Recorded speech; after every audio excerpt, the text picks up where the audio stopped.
साथियों, आज हमारे बीच में वरिष्ठ साहित्यकार और आंदोलन के प्रमुख साथी श्री रजनीश गंभीर जी हमारे बीच में हैं और हम उनसे चाहेंगे कि उनका जो साहित्यिक जीवन रहा है उसके बारे में वो कुछ बताएं।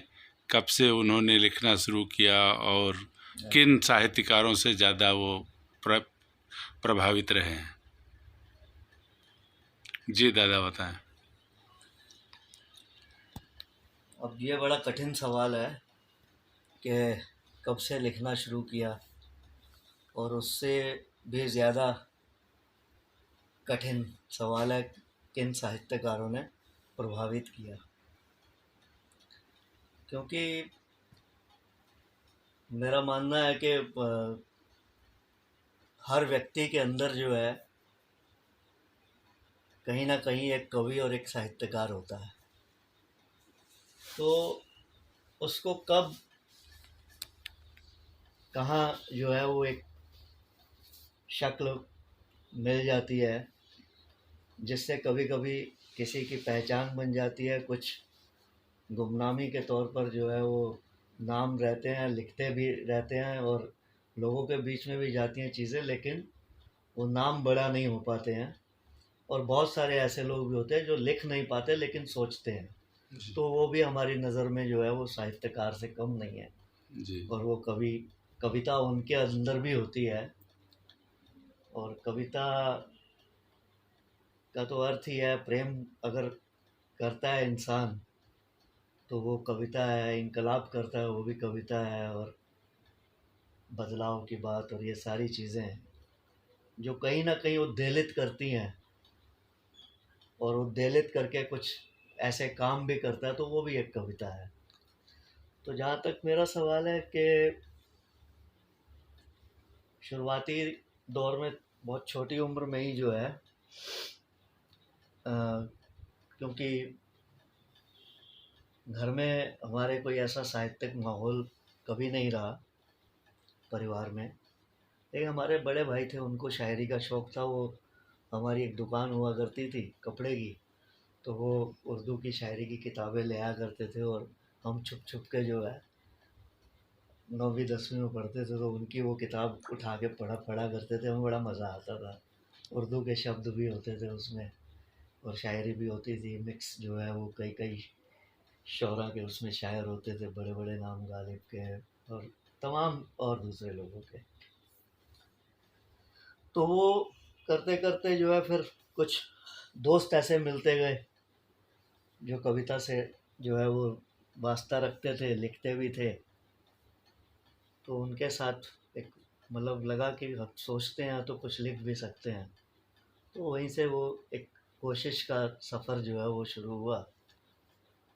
तो तो जो आपकी घर कविताएं रही हैं, जिनमें सबसे ज़्यादा जो आपको खुद को ज़्यादा पसंद आई हो, वो एक कोई कविता सुनाने की कृपा करें। ऐसे तो बहुत सारी कविताएं हैं जो मतलब कविता का मतलब मेरे लिए लिखना जो है, कविता कहना, लिखने से ज़्यादा मैं कहना उसको ज़्यादा कहना पसंद करूँगा। कविता कही जाती है, लिखी नहीं जाती है। कहता है कवि तो उसको फिर जब शब्दों को कागज़ पे उतारता है तो वो कविता लिखना हो जाता है। तो वो अगर आपके अंदर से उद्वेलन से, जो आपके अंदर उद्वेलन है उससे अगर कुछ निकल रहा है तो वो वास्तव में जो है वो कविताएं वही होती हैं, और जो आपको परेशान करें कहीं ना कहीं और देर तक परेशान करें। तो ऐसे बहुत सारी बार मेरे साथ हुआ ऐसा। अ, मतलब एक शौक हुआ करता था, लेकिन शौक के बाद जो है वो धीरे धीरे मजबूरी बना।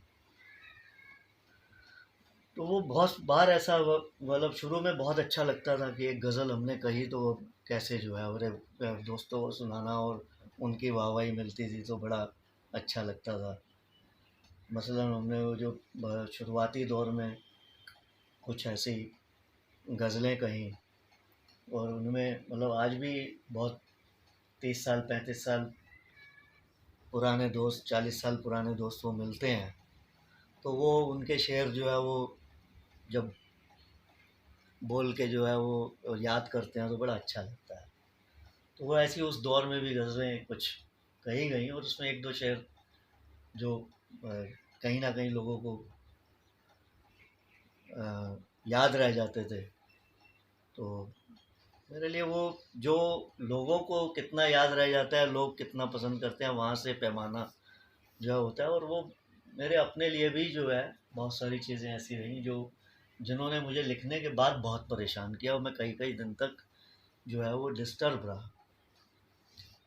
तो ऐसी कविताओं में मैं, वैसे तो मैं मूलतः जो है वो गज़ल का शायर हूँ, गज़ल की विधा में मैंने लिखा और बहुत ज़्यादा नहीं लिखा, लेकिन जितना भी लिखा अगर मुझे संतोष नहीं है तो मैंने उसको जो है वो जाने दिया, उसको खारिज किया।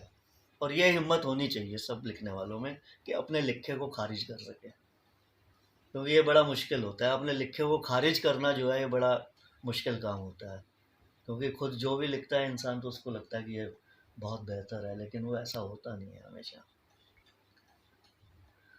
तो उनमें कुछ गज़लें भी ऐसी हुई जो जिन्होंने मतलब डिस्टर्ब किया और बड़े मतलब ऐसे दौर में वो गज़लें हुई बाद में। शुरुआत की गज़लों में जो है वो एक हमने गज़ल कही थी कि ऐसे लोगों में भी हंसकर जी ले हैं, दूर दूर तक जिनके मन रेतीले हैं। वाह। और इसमें शेर मतलब दो पंक्तियों में शेर कहा जाता है, उसमें भी बहुत सारी गज़ल कहना बड़ा मुश्किल काम माना जाता है, क्योंकि बहुत सारी बंदिशें होती हैं इसमें, रदीफ़, काफ़िया, मीटर, बहर और जो है ये सारी चीज़ें। तो उसमें शेर जो आए वो अच्छे लगते हैं, आज भी कभी कभी मैं अपने आप में दोहरा लेता हूँ।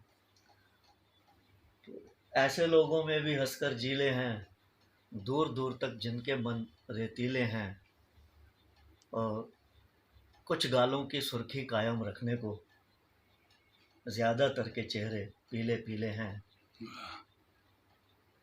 कुछ गालों की सुर्खी कायम रखने को ज़्यादातर के चेहरे पीले पीले हैं, और ऐसा भी ना तू हमको कमज़ोर समझ, अपना हक हम छीन झपट कर भी ले हैं। वाह। ऐसा भी ना तू हमको कमज़ोर समझ, अपना हक हम छीन झपट कर भी ले हैं। और तेज़ धूप ही शायद अब पिघला पाए। अब देखना अलग अलग रंग हैं इस गज़ल में, हर शेर का अलग रंग है। जी। तेज़ धूप ही शायद अब पिघला पाए, तेरी यादों के पर्वत बर्फीले हैं। वाह। तेज़ धूप ही शायद अब पिघला पाए, तेरी यादों के पर्वत बर्फीले हैं। और एक बिल्कुल अलग मिजाज का, पूरी गज़ल से अलग हट के मिजाज का जो है वो शेर है कि मेरा मन भी जैसे भारी भारी है, कोर तुम्हारी आंखों के भी गीले हैं। वाह। कोर तुम्हारी आंखों के भी गीले हैं। तो ये गज़ल, अब वो इसके शेर कभी कहीं कहीं मुझे बहुत तंग किया करते थे, बाद में भी, लिखने के बाद भी। कुछ गालों की, मसलन कुछ गालों की सुर्खी कायम रखने रखने को को ज़्यादातर के चेहरे पीले पीले पीले हैं। पीले। और सही। मैं फिर उसके बाद बिल्कुल एक बड़ी एहसास की शायरी जो है वो बेसाख्ता निकल के आती है कि मेरा मन भी जैसे भारी भारी है, और तुम्हारी आंखों के भी गीले हैं। तो वो एक अलग तरह का वो डिस्टर्बेंस होता है, वो जिसको मैं समझा नहीं सकता, शब्द नहीं दिए जाते। तो इसी तरह से कविताओं में भी कुछ चीज़ें आई ऐसे। मैंने महिला को एक मतलब अलग अलग रूप में सोचते हुए मैंने वो लिखी थी। लंबी कविता है, 3 हिस्सों में वो कविता थी। उससे बहुत पहले मैंने एक बोने बोने शीर्षक से जो है वो एक कविता जो है लिखी थी, वो मैं ज़रूर सुनाना चाहूँगा। जी। वो भी मतलब 3 हिस्सों में कविता है, बोने 1, बोने 2, बोने 3। तो आप देखिएगा कि उसमें बोने शब्द को कैसे जो है वो समाज में ही मिलेंगे वो सब, आपको बहुत लंबे लंबे कद वाले बोने मिलेंगे, जी जी। तो मैं उन बोनों की बात है। बोने की जो पहली कविता है, तो पहाड़ के कंधों पर सवार होकर जमीन पर खड़े कद्दावर आदमी पर भयंकर रूप से अट्टहास करता वह बोना भ्रम पाले है खुद के पहाड़ होने का। पहाड़ के कंधों पर सवार होकर जमीन पर खड़े कद्दावर आदमी पर भयंकर रूप से अट्टहास करता वह बोना भ्रम पाले है खुद के पहाड़ होने का। वाह।